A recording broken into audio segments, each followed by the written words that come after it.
ዛሬ ምናልባት ብዙ ማይደፈር ቶፒክ ይመስላል ግን በናገረው ይጠቅማል። እኛ ብዙ ቶፒኮች በዚህ ዙሪያም ትንሽ ነካክተናል። ከዚህ በፊትም ስለ ቤተ ክርስቲያን፣ ስለ መንግስት፣ ስለ ፖለቲካ ጥቂት እናነሳለን።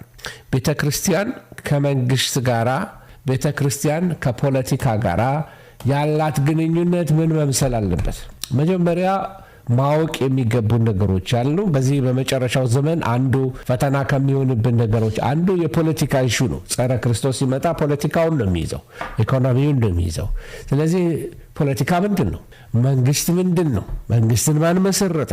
እነዚህ ነገሮችን መነጋገራችን በመጽሐፍ ቅዱስ ሚዛን ክርስቲያናዊ አቋም፣ ክርስቲያናዊ መረዳት እንዲኖረን ያደርጋል። ስለዚህ ብዙ ሰዎች በዚህ ምክንያት በፖለቲካ ምክንያት አማኝ ከአማኝ ጋራ ሲገፋፋ ክርስቲያን በፖለቲካ ውስጥ ምን ያህል ቦታ ይኑረው አይኑረው ትክክለኛ መረዳት ስላልተነጋገርን ብዙ ጊዜ ክርስቲያኖች ይከፋፋሉ፣ ይኳረፋሉ፣ ይለያዩበታል። የምንኖርበት ሀገር ወደ ምዕራቡ ዓለም ላይ ግን እይታው የተለየ ነው እና እሱን በምሳሌ አድርጌ መሀል ላይ ብናገረው ይሻላል። እንደ መግቢያ ያህል ግን እንድናውቀው የሚያስፈልገው ነገር ብዙዎች መንግስትንና ፖለቲካን የሰዎች ስምምነት ወይም ንጹህ የሆነ የሰው ስራ ሰው የፈለሰፈው አድርገው ይመለከቱታል። እውነት ለመናገር ግን መጽሐፍ ቅዱስ ከሚነግረን ከመጽሐፍ ቅዱስና ከክርስቲያናዊው ርዕዮተ ዓለም ወይም ደግሞ ክርስቲያን ወርልድ ቪው ከክርስቲያናዊ እይታ አንጻር ግን ስንመዝነው የመንግስትም ሆነ የስልጣን መጨረሻውና ዋናው ምንጭ ራሱ እግዚአብሔር ነው። እግዚአብሔር ነው ስልጣን የሚሰጥ፣ እግዚአብሔር ነው ባለስልጣን፣ መንግስትንም የሚያቋቁም እግዚአብሔር ነው። ይህንን ነገር ገባ ብዬ ልናገረው፣ ምክንያቱም ብዙ ክርስቲያኖች በዚህ አቋም ላይ የተለያየ መረዳት ስላላቸው። ለመሆኑ ራሱ ፖለቲካ ምንድን ነው? በእኛ ህብረተሰብ መካከል ፖለቲካ እና ኮረንቲ በሩቅ ነው የሚባል ነገር አለ። ከልምዳችን ነው፣ ከአበቃቀላችን፣ ከአካባቢያችን ከነበሩት ነገሮች የተነሳ ስለ ፖለቲካ ሲነሳ ብዙ ክርስቲያኖች አቋማችን እንደ ኮረንቲ በርቀት ነው። ኢቭን ለመናገርም አድሬስም ለማድረግ አንፈልግም። እኔንም ጨምሬ ነው የምናገረው። እና ፖለቲካ የሚለው ቃል ግን ምንድን ነው? እንደ አንድ መጽሐፍ ቅዱስን እንደሚያነብና እንደ ዘመናዊ ትውልድ መጽሐፍትን እናነባለን፣ በዙሪያችን ያለውን እንሰማለን። እንዳልሰማ እንዳላየ አንሆንም። ፖለቲካ የሚለው ቃል ምንድን ነው? ፖለቲካ የሚለው ቃል ፖሊሲ ወይም ፖሊስ የሚለው የግሪክ ቃል የተገኘ ሲሆን ትርጉሙ ከተማ፣ ሜትሮፖሊስ የሚል ከሰማችሁ ከተማ ማለት ወይም የህዝብ ወይም ማህበረሰብ ማለት ነው። በቀላል አገላለጽ ፖለቲካ ማለት ማህበረሰብን በስርዓት ለመምራትና ለማስተዳደር የሚያመች፣ የህዝብን የጋራ ጥቅም የሚያስከብር፣ ህጎች እንዴት እንደሚወጡ፣ የህዝብን ሀብት በፍትህ እንዴት አድርጎ እንደሚከፋፈል የሚወስን የስልጣን፣ የአመራር፣ የውሳኔ ሂደት ነው። ይሄንን ነው ፖለቲካ የሚባለው። ስለዚህ ህብረተሰብ በስርዓት እንዲሄድ የሚያደርገው ፖለቲካ ነው። ፖለቲካው ጥሩ ሲሆን ህብረተሰብ በስርዓት ይሄዳል። ለመምራት ለማስተዳደር የምንጠቀመው ፖለቲካ ይባላል። ፖሊስ ህዝብ ማስተዳደር ማለት ነው። የህዝብን የጋራ ጥቅም የሚያስከበር ነገር ነው እና ህጎች እንዴት ይወጣሉ፣ የህዝብ ሀብት እንዴት ይሆናል፣ እንደዚህ አይነት ለምሳሌ ሀብት ተገኘ ቢባል ያን ሀብት ሸጠን እንደዚህ እናድርገው ማለት ራሱ ፖለቲካ ነው ወይም ፖሊስ ወይም የህዝብ አስተዳደር ነው። ፍትህ እንዴት ይበየን፣ ወንጀለኛ እንዴት ይቀጣ፣ እነዚህ ነገሮችን በሙሉ የአመራር ውሳኔ የሚደረግበት ሂደት እሱን ነው ፖለቲካ ማለት እና ይሄ ምንድን ነው? ቤተ ክርስቲያን ግን ከፖለቲካ ከመንግስት ጋር ትክክለኛና ጤነኛ የሆነ ግንኙነት ሊኖራት ይገባል። መጽሐፍ ቅዱስ ፖለቲካ የሚለውን ቃል በቀጥታ አይጠቀምም፣ ነገር ግን ስለ መሪዎች ይናገራል። መጽሐፍ ቅዱስ ፖለቲካ የሚለውን ቃል አይጠቀምም፣ ነገር ግን ስለ ፍትህ ይናገራል። መጽሐፍ ቅዱስ ፖለቲካ የሚለውን ቃል በቀጥታ አይጠቀምም፣ ነገር ግን አስተዳደር የሚል ነገር ህዝብን ስለ መምራት፣ ስለ ሰለሞን፣ ስለ ዳዊት፣ ስለ እያንዳንዱ ነገስታት መጽሐፍ ቅዱስ ላይ የምትመለከቱት የእስራኤልን የነገስታት ፖለቲካ ነው የምትመለከቱት። ስለዚህ ፖለቲካ እግዚአብሔር ለሰው ልጆች ደህንነት፣ ለሰው ልጆች ሰላም፣ አገር ሰላም እንዲሆን እግዚአብሔር የሰጠው መዋቅር ወይም ለሰው አእምሮ የሰጠው የማስኬጃ መንገድ ነው፣ መዋቅር ነው። ስለዚህ ፖለቲካ በራሱ መጥፎ የለውም። ነገር ግን ፖለቲካው ምን አያያዙን ማወቅ በጣም ያስፈልጋል። እንደኔ አይነት አላዋቂ የሆነ ሰው ፖለቲካ ማለት እንዲና እንዲ ነው ማለት ይችል ይሆናል እንጂ ምናልባት ፖለቲካ ራድ አድርግ ቢባል አይችል ይሆናል። ራሱ ፖለቲካ ብቻ አይደለም። መንግስት ምንድን ነው? መንግስት ማለት በአንድ የተወሰነ ግዛት ወይም ቴሪቶሪ ውስጥ በዛ ያሉትን ህዝብ በዛ ያለውን ግዛት ውስጥ ህግን የሚያስፈጽም ስርዓትን፣ ፍትህን የሚያስከብር የዜጎችን ደህንነት የሚጠብቅ አንድ ተቋም ማለት ነው። ስለዚህ መንግስት የፖለቲካ ውሳኔዎችን መሬት የሚረግጡበት ህጋዊ መሳሪያ ነው ማለት ነው። ስለዚህ ፖለቲካና መንግስት አይለያዩም። ፖለቲካ ለመንግስት ይጠቅማል፣ መንግስት ደግሞ ፖለቲካን አስፈጻሚ ያደርገዋል ማለት ነው። የእኛ ጥያቄ ምንድነው? ዴፊኒሽኑን ካወቅን፣ ትርጉሙን ካወቅን ቤተ ክርስቲያን ከመንግስት ጋር ወይም ደግሞ ከስልጣን ጋር ያላት ነገር ምን መሆን አለበት? በነገራችን ላይ ቤተ ክርስቲያን በመንግስትና በፖለቲካ ምክንያት ብዙ መከራ አልፋለች። ማለት ዓለም አቀፉን ነው የምናገረው። ለአንበሳ ተሰጡ ሚል ታሪክ በካታኮምቡ ሰምታቸዋል። በሮም ለአንበሳ ተሰጥተዋል ወይም በሮም ግዛት ውስጥ ተሰቃይተዋል። አራዊት በልተዋቸዋል። ግላዲያተሮች ገለዋቸዋል፣ ተርበዋል፣ በየእስር ቤቱ ተጥለዋል። የዮሐንስ ራእይ ራሱ ዮሐንስ በፍጥሞ ደሴት የተጣለው በግዞት ነበር። መጽሐፍ ቅዱስ እንደሚነግረን ብዙዎች ሰማዕት ሆነዋል፣ ብዙዎች ታርደዋል፣ ብዙዎች ሞተዋል። እነ ፐርፔቱዋ ትልቅ የሆኑ የእግዚአብሔር ሰው ብዙ ጻድቃን ተሰውተዋል። ለዚህ ምክንያቱ አንዱ በዘመኑ የነበረው የመንግስት አስተዳደር ጸረ ክርስቲያን ስለነበረ ነው፣ ወይንም ክርስቲያኖችን የሚቃወም ባዕድ አምላኪ ስለነበረ ነው። ስለዚህ ቤተ ክርስቲያን በኋላ በመንግስት መሳደድ ሳይሆን ቀጥታ ከመንግስት ጋር ደግሞ በኮንስታንቲን ዘመን ከመንግስት ጋር ተወዳጀችና ኮንስታንቲንን ወደ ቤተክርስቲያን ከገባ በኋላ በቃ ቤተክርስቲያን ከማጀት ወደ አደባባይ ወጣች።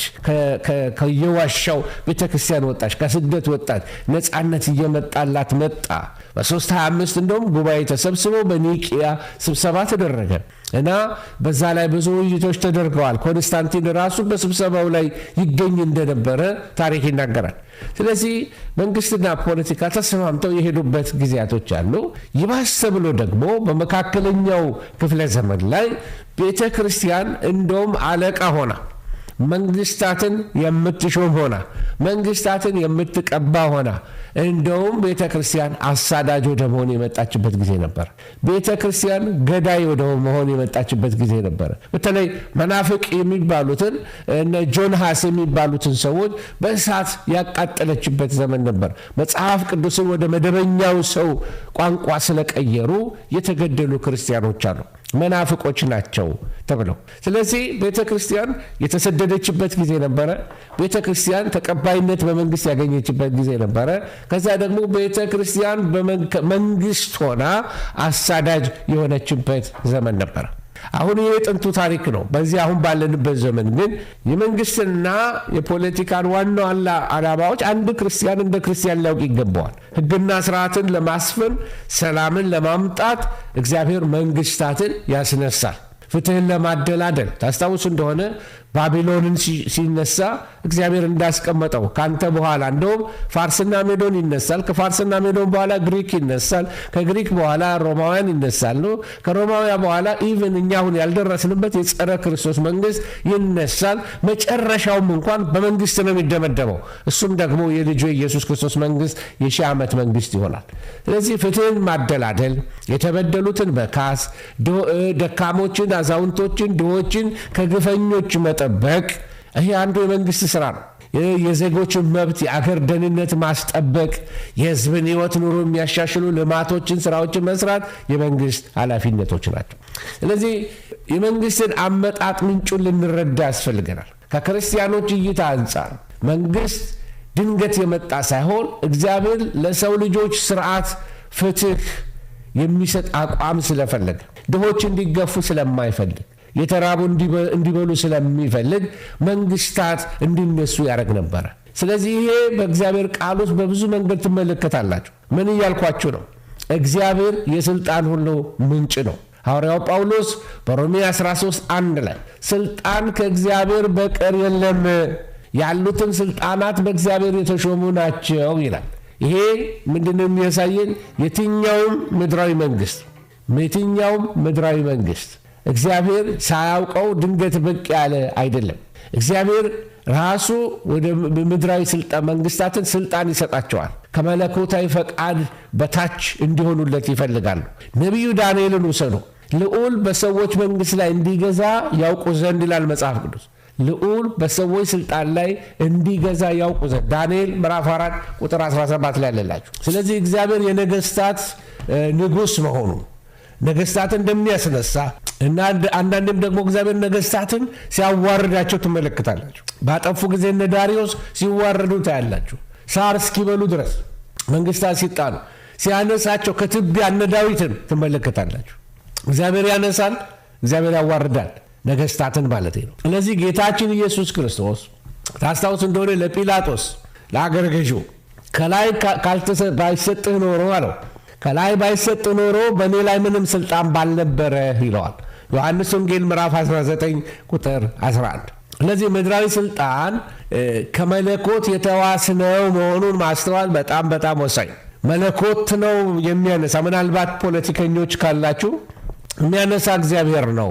ካገለገልነው እግዚአብሔር ፕሮሞት ያደርገናል፣ ካላገለገልነው ደግሞ እግዚአብሔር ዲሞት ያደርገናል።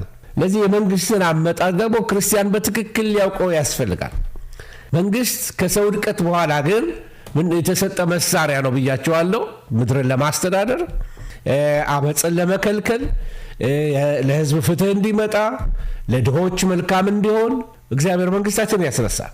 እግዚአብሔር ሰውን መጀመሪያ ሲፈጥረው ፍጹም አድርጎ ነበር የፈጠረው። ነገር ግን ሰው በኃጢአት ከወደቀ በኋላ ልቡ በክፋትና በራስ ወዳድነት ሲሞላ የሰው ልብ ይላል መጽሐፍ ቅዱስ ከሁሉ ይልቅ ምንድን ነው? ተንኮለኛ ነው ይላል ኤርምያስ 17:9 ይላል።